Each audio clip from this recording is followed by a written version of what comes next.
It's midnight and I'm about to go to bed, but today was not only Pride, but I came out as bi to two of my friends. I feel like I also came out to myself in doing that, in a way. I feel like I still have so much self-discovery to go. But I know that I've been attracted to girls in the past. I know that I am attracted to girls. I'm bi. I feel so human right now. Like, I feel so, like, deliciously human. Like, right, this is literally what being human is about. She was spring, soft and slow. I could have bloomed, I should have known. But I froze, let her go, letting winter take me home. So I held his hand, called it love, hoping I can make it be enough. Scared of untold stories that the heat could bring, but desperately waiting for my summer to sing. Now the world glows golden when she calls my name, fingertips tracing the fire flames, her hand in mine. Now I see I love her, I love being me. Yeah, the world glows golden when she calls my name, shooting stars in our galaxy, her hand in mine, destiny. I love her, I love being me.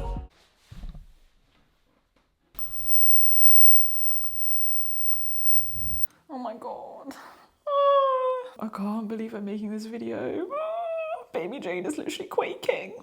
I have an incredible gay awakening story. It is so juicy, messy, turbulent, and it literally wrecked me. It has taken me 5 freaking years to overcome internalized homophobia and get to the point where I can have a girlfriend. I can be known publicly as someone who is queer. And I am making this video because this is the representation that younger me needed. I wish my 13-year-old self could see this video today, because we're gonna get into some taboo topics. We're talking everything from queerness to non-monogamy to the trials and tribulations of falling in love and treating people poorly. And I hope today's video shows you the power that comes with owning your story, owning your truth unapologetically, and not caring what other people have to say about it. This video is especially scary to make because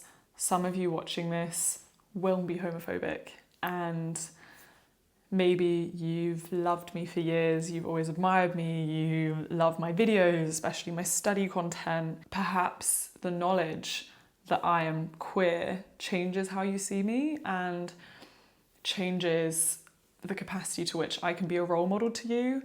And if you do feel any of that kind of homophobia, I actually just want to welcome you.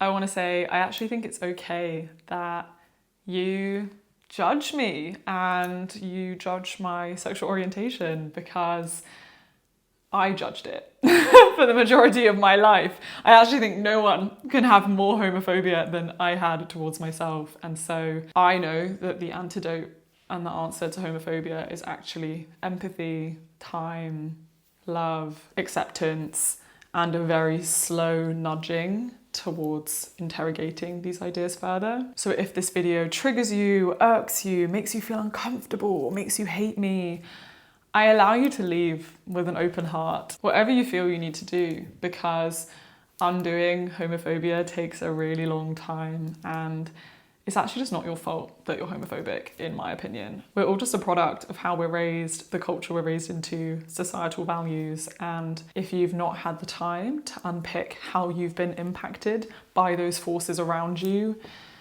firstly, I'd invite you to do that, but secondly, it's not really your intrinsic views that you have. You've inherited them, and just as you were taught these values, you can also teach yourself new ones. Okay, grab yourself some tea. It's gonna be a crazy video. Can't believe I'm doing this. Okay, let's go back to the start. So I went to an all-girls school, and this is very common in England. Like, I went to a very normal state comprehensive school, but most of the state comprehensives in my county were all girls, all boys. And there's sometimes a stereotype that all girls schools are just full of lesbians. And because of that stereotype, in my experience, no one was. Not a single girl that I knew in my year group of 190 people was gay, queer, questioning sexuality, any of it. It was not a discussion. It was literally no representation, zero. And everyone was jokingly boy obsessed because we knew so few boys. I literally didn't know any teenage boys pretty much my entire teenagehood, and I forgot how to talk to boys. I was so nervous, I couldn't look them in the eye. They felt like a foreign species. I started volunteering at a disability charity when I was like 14, and it was the first time that I was coming across teenage boys again. And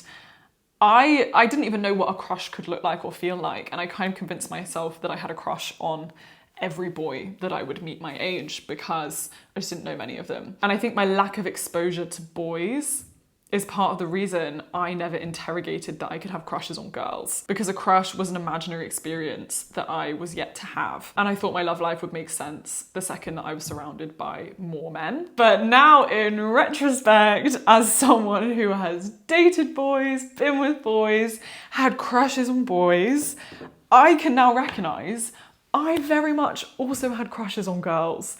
I just had no idea that they were crushes. So for example, there was one girl, she was very popular, very cool. She was part of the gym and dance squad. And I am not a gymnast or a dancer, and yet I joined every single gym and dance show, every single year of school, just so that I could watch her do gymnastics.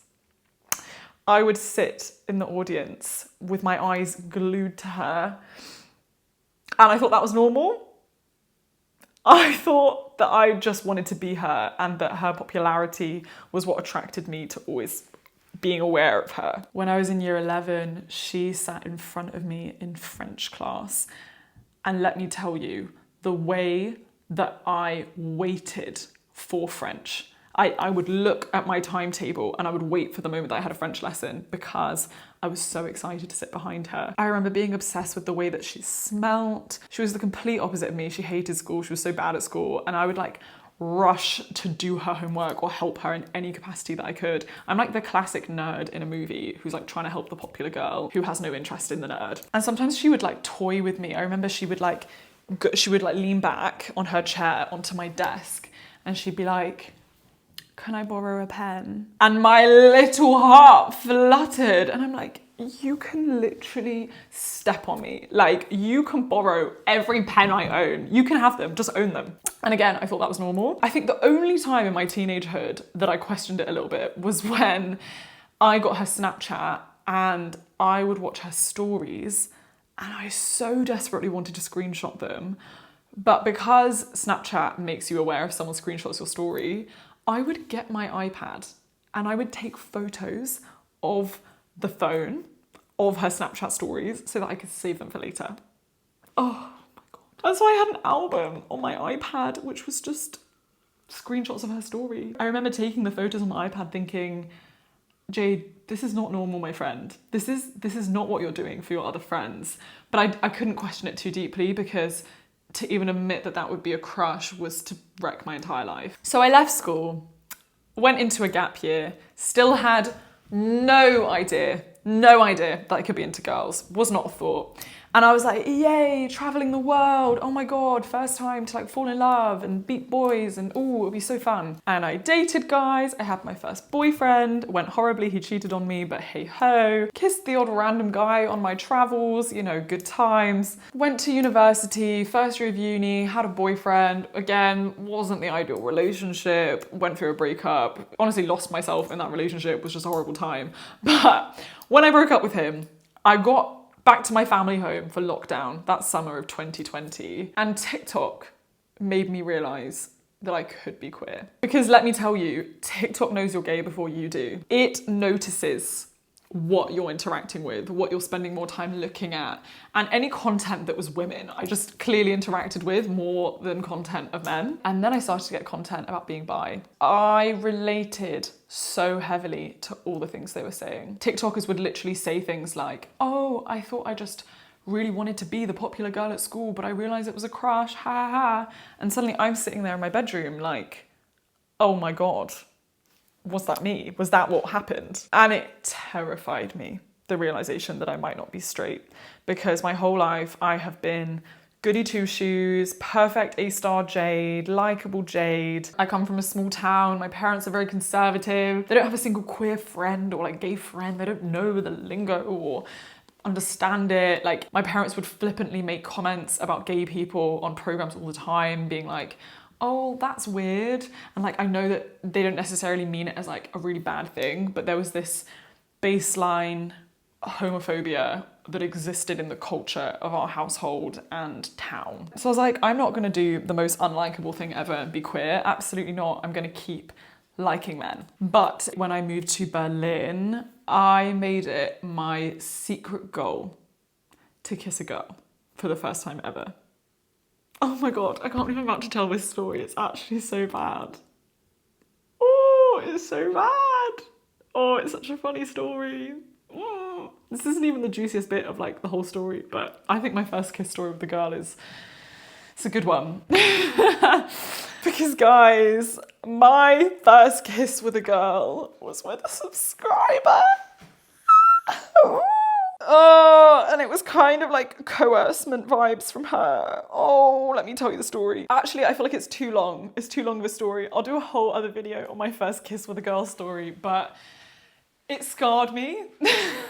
It scarred me, to be honest. And after that, I didn't kiss a girl again for like years. My first kiss with a girl, not a good time. And then matters was simplified because in Berlin, I met the literal love of my life, my ex-boyfriend. And he, to this day, is just my best friend, like just one of the most incredible people I've ever had the pleasure of meeting. He's so inspiring. He's like infinite green flags. He's an entire green forest. He is so funny, so warm, intelligent, loyal, visionary. He's brilliant. I adore him. And the way that I met him was I actually met him when I was backpacking Australia. And then when I moved to Berlin, we kind of reconnected in this really random way. I was like, wait, aren't you the guy that I met on that beach in Australia? And he was like, oh my God, yeah, you're that girl I met once. And so we ended up becoming really good friends that whole semester. We would hang out multiple times per week. We would tell each other everything. It was just so easy. You know, when you just click with someone, I really had that with him. And neither of us were really looking for a relationship, so we just started off as really good friends. But built on the foundation of this incredible friendship, we ended up falling in love, and I just entered the most healing, formative, romantic relationship. I cannot describe how much better of a person I am now because of him. Like, he taught me how to love. He was just the best boyfriend ever. Planned incredible dates, so caring, such an amazing listener, made me feel so safe and seen, challenged my ideas, like forced me to grow and develop perspectives on the world. And I was in love. I was literally just in love. And all these thoughts about potentially being bi were just gone, sidelined, because I was like, you know what, I think I've met the love of my life. But I had a sudden, terrifying realization. This relationship is so good that I can't imagine it ending. But if that's the case, and we follow through with our imagined future of marriage and having kids and building a life together, then I will never explore my sexuality. I will never have answers to this bubbling question that I've been avoiding my whole life about, do I like women? I'll never know what it's like to be intimate with a woman or to love a woman, or I think just most importantly, it felt like there was an entire side of myself that I would never know. And that ate away at me for months. I started to feel more distanced from my boyfriend, not because of anything he'd done, but because of this, scary realization that I just might not ever know myself fully. And I couldn't bear the weight of this realization because it made me feel so guilty. Like I was in such a wonderful, loving relationship and also really loved him, but like why did I have this thought that like something wasn't enough? And so one day I finally broke down in front of him and expressed these thoughts. I told him that I think I'm bi, but I haven't really done anything about it, and I didn't really know what to do, but I was also really happy and in love and like didn't want to change our relationship. And I didn't have a solution as per se. I just kind of felt like sharing this will make things better, or at least he'll know where I'm at. And in my experience of romantic relationships, one of the most important things to do in a healthy relationship is to let your partner into a problem such that it's you and your partner versus the problem. It's never me versus my partner. It's us against this thing, and we can solve it together if we both bring our hearts and minds and love. And guys, you will never believe what he said. I will never forget this conversation until the day I die. He said, "Jade, I see this going one of two ways. Either we will ignore this conversation and one day you will break up with me because you're someone who really values self-understanding and self-growth. Or you can explore this while in a relationship with me, and we can use this as an opportunity to learn more about you, to understand what queerness looks like and feels like for you, and I really want to be part of that process and knowing you more deeply." When I tell you the way that I sobbed, I was shocked because firstly, he wasn't put off by me being bi and having these doubts about our relationship essentially. But secondly, and most importantly, he proved that he's not just attached to me, but that he loves me. Like he loves me as a full human and understands that me knowing myself deeply and understanding parts of myself is something I would want, and because of that he wants it for me too. Independent of himself, he wanted what was best for me, and the level of love shown to me in that conversation has changed who I am today, and the kind of love and compassion and selflessness that I give the people in my life. But also guys, what a suggestion. What a suggestion. I was shocked because I not only had internalized homophobia, I also evidently had extreme anti-non-monogamy, anti-polyamory. These felt like such dirty words, such dirty concepts. And I remember in first year of university, I remember saying to a friend that I thought polyamory was just cheating and that polyamory was an excuse for not loving your partner enough. I had no idea what non-monogamy could look like, what that could feel like, how that could be done, how to lean into the level of open communication and honesty enough to have an open relationship. And so you know what I did? I left that conversation and did nothing about it. I literally did nothing. I did not go kiss a girl. I did not go see anyone. I just was like, thank you so much for your really sweet conversation. I'm now gonna live my life as though this never happened. Talk about avoidance, woo! But it lingered in the back of my mind and I was terrified. I was so scared. I was so scared of every part of it. I was so scared of kissing girls, or like doing anything with girls. I was so scared to like open that side of myself. I was so scared about being seen as like non-monogamous. What does that even mean? I don't want to be non-monogamous. I was so scared about how this could threaten my relationship with my boyfriend because I was so in love. I was like, oh my God, what's gonna happen? But interestingly, the one thing that this conversation did do was it deepened my love for him, because I had finally been honest and I had been met with such compassion, and it almost made me want to explore my sexuality less, because I was just like, wow, I've found a person who is just is perfect, to be honest. And so you know what happened? It was actually a few months later that he brought it up and he said, So Jade, like, I notice that you haven't really done anything about that conversation we had a while ago.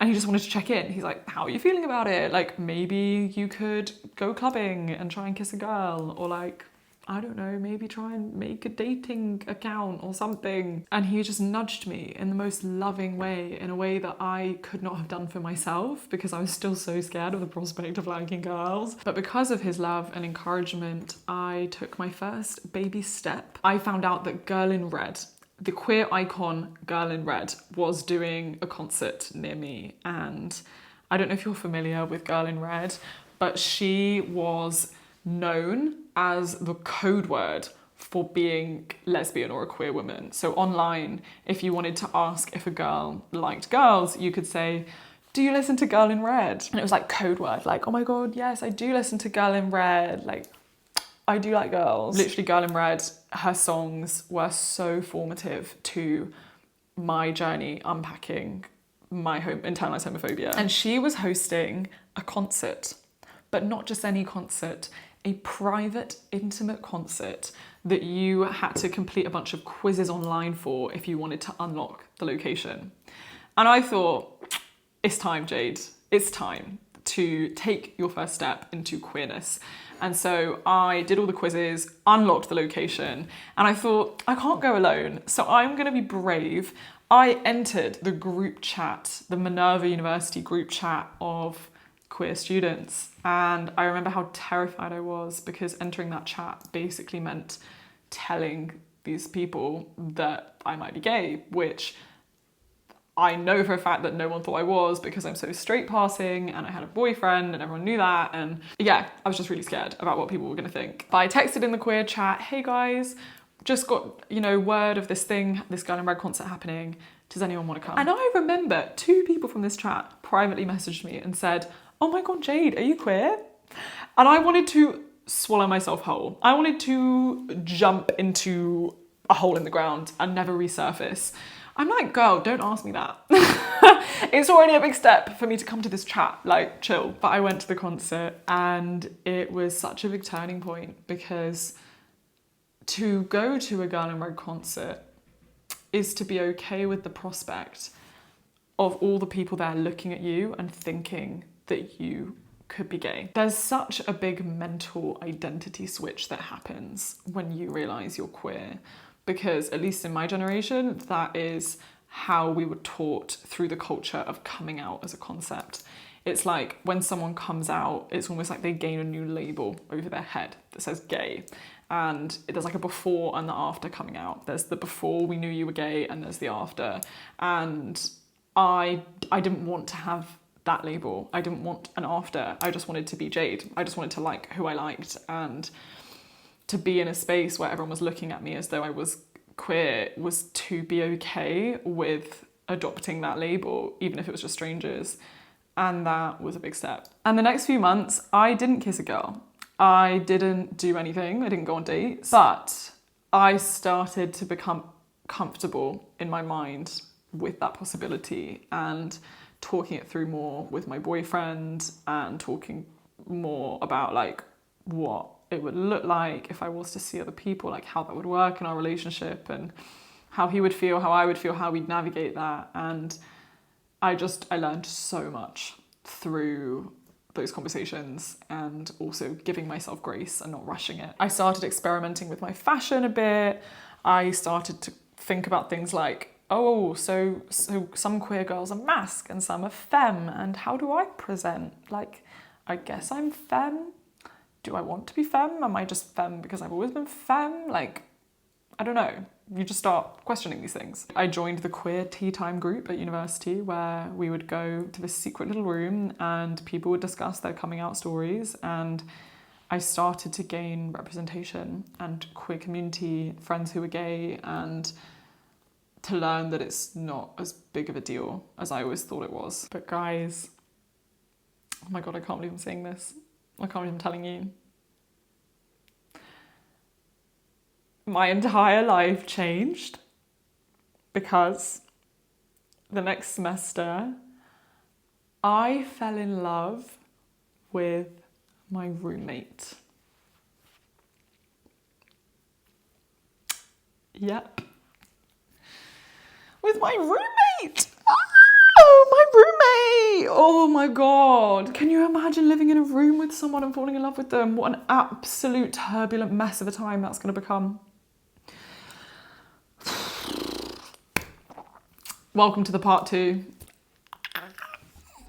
Hand in mine, destiny. I love her. I love being me. This was truly the most unexpected plot twist of my entire life. Oh, we were just such baby gays. It was just not even on the radar. But we got on so well. We would find every excuse to stay up late into the middle of the night talking. And we had this deep question card game. And we would play almost every night just to learn about each other and connect and all the silly things you tell yourself. And it was only about a month in when I started to form the terrifying, daring question in my mind. Is this a crush?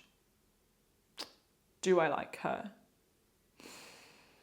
Is that why I want to spend all my time with her? Is that why I call my boyfriend every day and tell him how much I like my new roommate? It is one thing to kiss a random girl in a club when you have a boyfriend.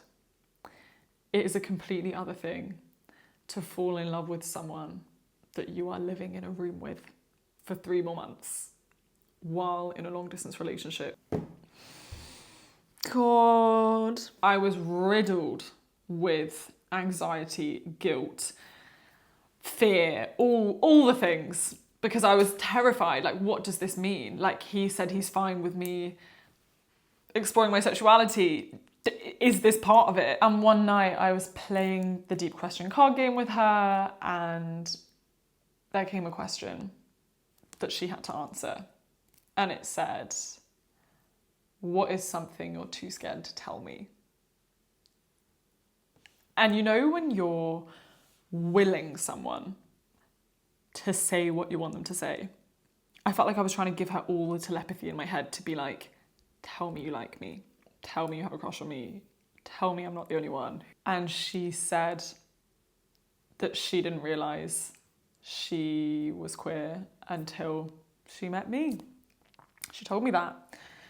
And I was like, my whole life's about to change because, oh my God, I also have a crush on you two. And what's gonna happen? And once I admitted I had a crush on her, I was like, I can't do anything until I've spoken to my boyfriend about this. And so the next day I called him up and I was like, I think that I might have a crush on my roommate. And you know what this boy said? He said, I was waiting for you to realise.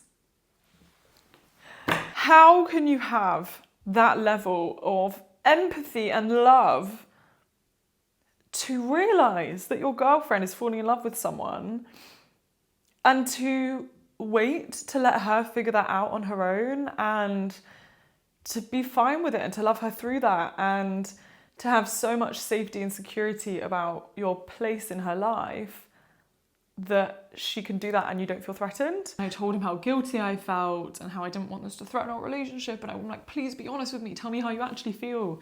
And he's like, Jade, this is what we were looking for.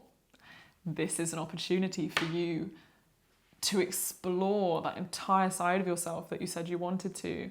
Intimacy with women, having a crush on a woman, you know, realising you might like girls, seeing if that's true or not. And basically, I spent the rest of that semester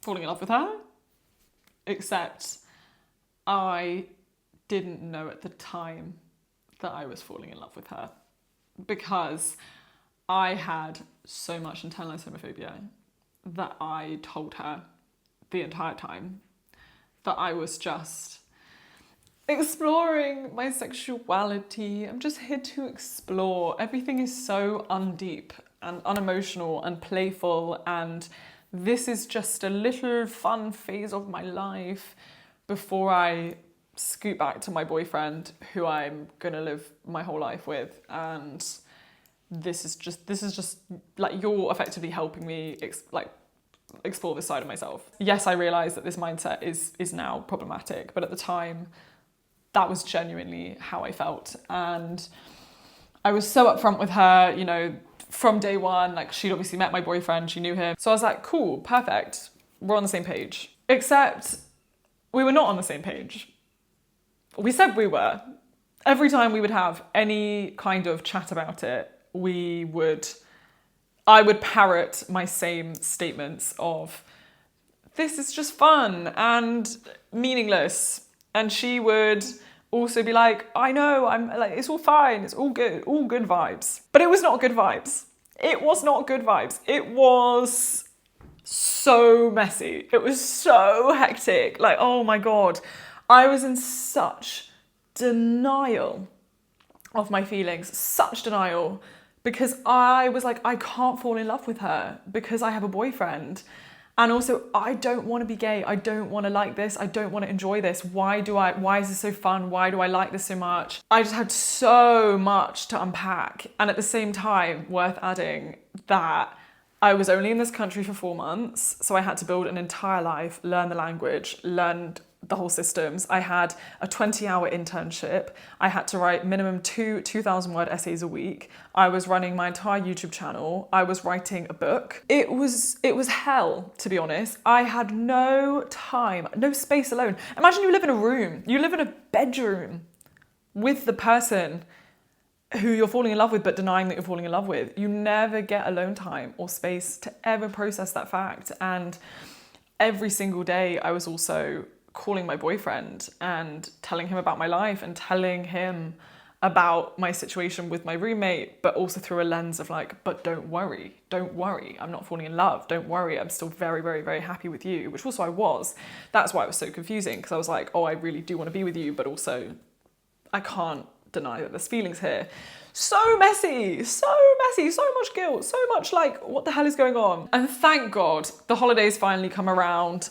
I need them, to be honest. I need time away from both of them to be like, what the hell is going on in my head? And I told her, oh, thank you for this really fun, really great few months. It was really great, but also, you know, didn't mean anything. I'm like, oh, it's not going to continue because I have a boyfriend and I'm so in love. And that summer I lived with him. So revived that entire side of my life. Like, obviously we've been doing long distance a lot of the semester I was away because I went to a traveling university. If you don't know who I am, I went to a university where I studied in 6 countries. So messy life. And I had an amazing summer with him. Honestly, like, I was like, this is my dream life. I still want to be with him, still very much invested in our future together. And that's partly why it just felt so confusing, because I was like, how can I be so happy with him and yet also crave her? Oh, and the next semester, me and her, I don't want to get into all the details. Basically, it was just very turbulent. We kind of were together, but also not. I just was in such denial. That's the main theme of that relationship, was that I could not admit I had feelings for her. And at the very end of that semester, she, in true queer women fashion, made me a playlist. And the name of the playlist was Loving Hard or Hardly Loving.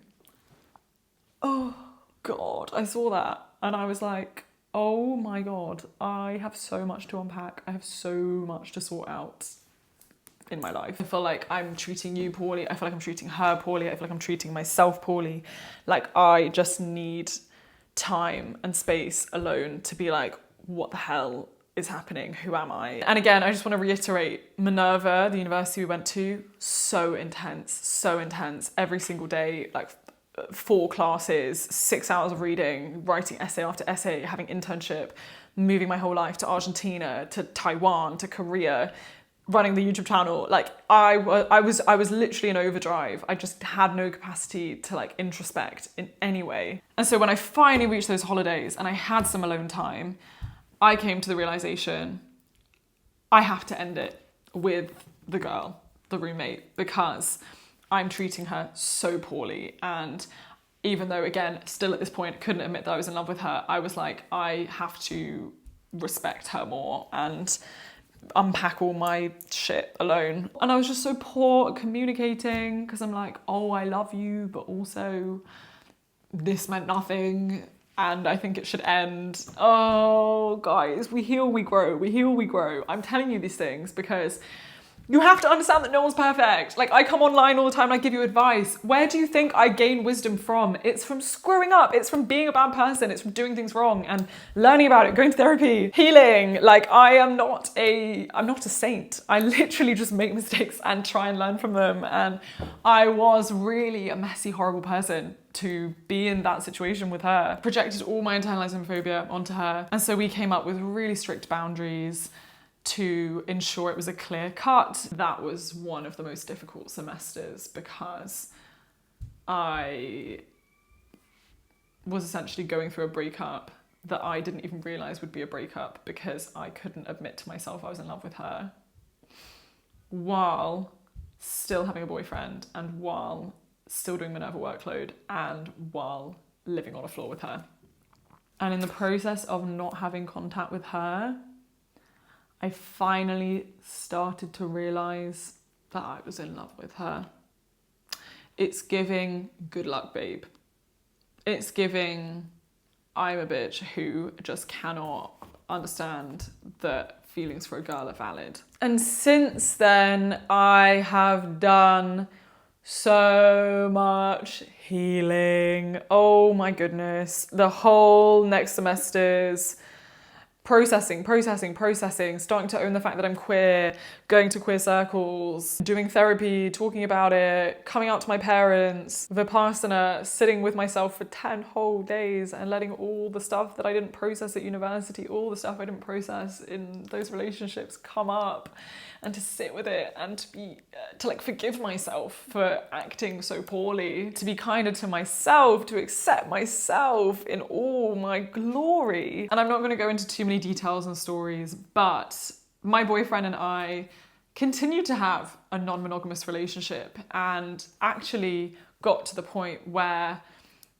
like his side was also open and he would also see other people, and I have sat with jealousy. I have learned what it is like for someone you love and want to spend your whole life with to be physically intimate with other people and to be okay with that, and how your own relationship can actually be enhanced through your needs being met by more people. As I overcame internalized homophobia too, I was also able to see other girls in my relationship with him in a way that was really healthy and was well communicated and was good for all parties involved. And I think I'm going to make a whole separate video on non-monogamy because it deserves a lot of care, sensitive care in how it's spoken about, in how I would teach others to open their relationships in ways that work, and also how to avoid ways that don't. I've also read so much theory, so much literature about monogamy, about the nature of relationships, and I'm very pro non-monogamy when it's done well and when you have gained the toolkit of self-understanding, radical candor and honesty required in order to make it work. When you both understand what you want out of it and what you don't. So many things. But all of this is to say that I am now extremely confident in my sexuality. I've come out to all the important people in my life. It was so difficult.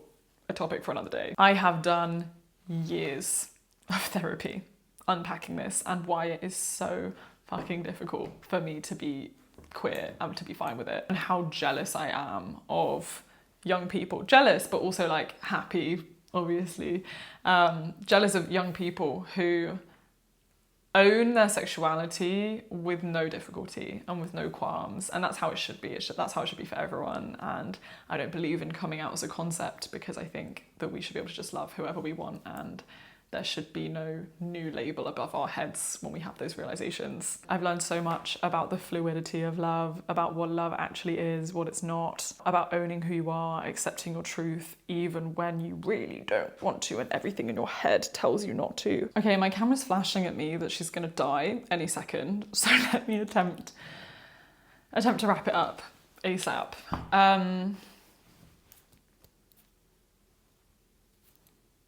If you're questioning your sexuality,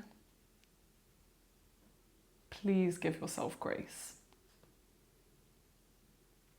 Please tap into representation, movies, books, TikTokers, couples online. Flood your imagination with how beautiful and fulfilling a life can be when you're queer. Find community. Find yourself friends and people who own who they are unapologetically, because it rubs off on you. I owe my queer friends everything. They held me through some of the rockiest times of my life and identity, held me with such love and compassion, understanding. Also know that there is no rush. There's no timeline upon which you need to suddenly be comfortable with every element of your sexuality. It can take you a month, it can take you a year, it can take you 5 years like it did in my case. It can take you a lifetime. But do yourself a service and allow yourself to ask those questions. Allow yourself the opportunity to explore who you are, all sides of yourself. Because you have no idea how beautiful life can be. You have no idea how good it feels to live your truth, to own your truth, to fall in love with who you want to fall in love with, to understand the bounds of your own love. Love and life and relationships are so much more than we have been shown and taught in media. But you have to have the courage to work it out for yourself, to dare to find the people, to enter the spaces, to take the risks in order to learn more about yourself and the kind of love and relationships you want to foster. And I'm just so excited for you. I'm so excited for you. And if you live somewhere where it is illegal or massively frowned upon to be queer, God, I extend my heart to you, because what a fucking hard life. I don't really swear. I've started swearing. Why am I swearing? I don't know. It just is. I think it deserves swearing. Living somewhere where it's illegal to be gay, that deserves swearing. No matter what you choose to do in order to survive in that context, in order to retain your likability or your livelihood, I commend you. We've all got to survive. But I beg you not to forget the salience of your own truth. Find the ways to nurture that truth, to nurture that queerness, whether that is dancing to songs that make your queerness feel alive. Wear the things that you want to wear. Maybe in private settings, because public settings don't allow it. When no one is watching, exist how you want to exist. Because what a powerful gift it is to be who you are, in a world that tells you to be so many things. What a gift it is to be who you are. I thank the universe every single day for this journey, and that I've been able to have these realizations earlier in life than later. I'm so grateful to my ex-boyfriend for holding my hand in this journey, even though we eventually decided that our romantic relationship wasn't the best iteration of what a relationship could look like between us. I am so grateful for his love through it all, and I'm so grateful to now be in a new love and to have a girlfriend who is just everything I could ask for. And I just, I'm so proud of myself. I'm so proud of myself. I'm so happy I get to live in my colourful home and to say I'm queer online, and for that to be fine, and to go to prides and to party and just be me, and just, life is great. I just want to be representation for everyone who's not there yet. There's so much goodness that awaits. It's a miracle that my camera's still alive. But yeah, thank you so much for watching. Thank you for holding my story with open-mindedness and love. My God, it requires open-mindedness to be okay with hearing about any kind of non-monogamy because it's just so countercultural. Hello, my camera did indeed die. I thought I'd finish this video by telling you guys a story. So the other day I went to pick up my girlfriend from the airport because we're in a long distance relationship. So whenever I get to see her in person, I'm the happiest girl alive. And I made her a cute cardboard sign. And when she came out of arrivals, we hugged, we kissed. It was really emotional. And after we finished kissing, these people came and tapped me on the shoulder and they were like, "Excuse me, I just wanted to say that it made us so emotional seeing how tender your love is." And guys, this woman was crying. She was crying. She literally just watching me and my girlfriend exist and reunite. And it felt so salient because I considered not kissing her in the airport because sometimes I'm just scared of homophobic people. But queer love moves people. Our love moves people. Please keep existing loudly and proudly. Okay, that's all from me. I would love if this comment section can become a space where other people can share their queer stories in its truth and messiness, and we can learn from each other, we can be seen in each other, we can be the representation other people might need. So if you would like to share any of your thoughts or feelings, this is an open space. I love you guys. Have a beautiful rest of your day. Bye.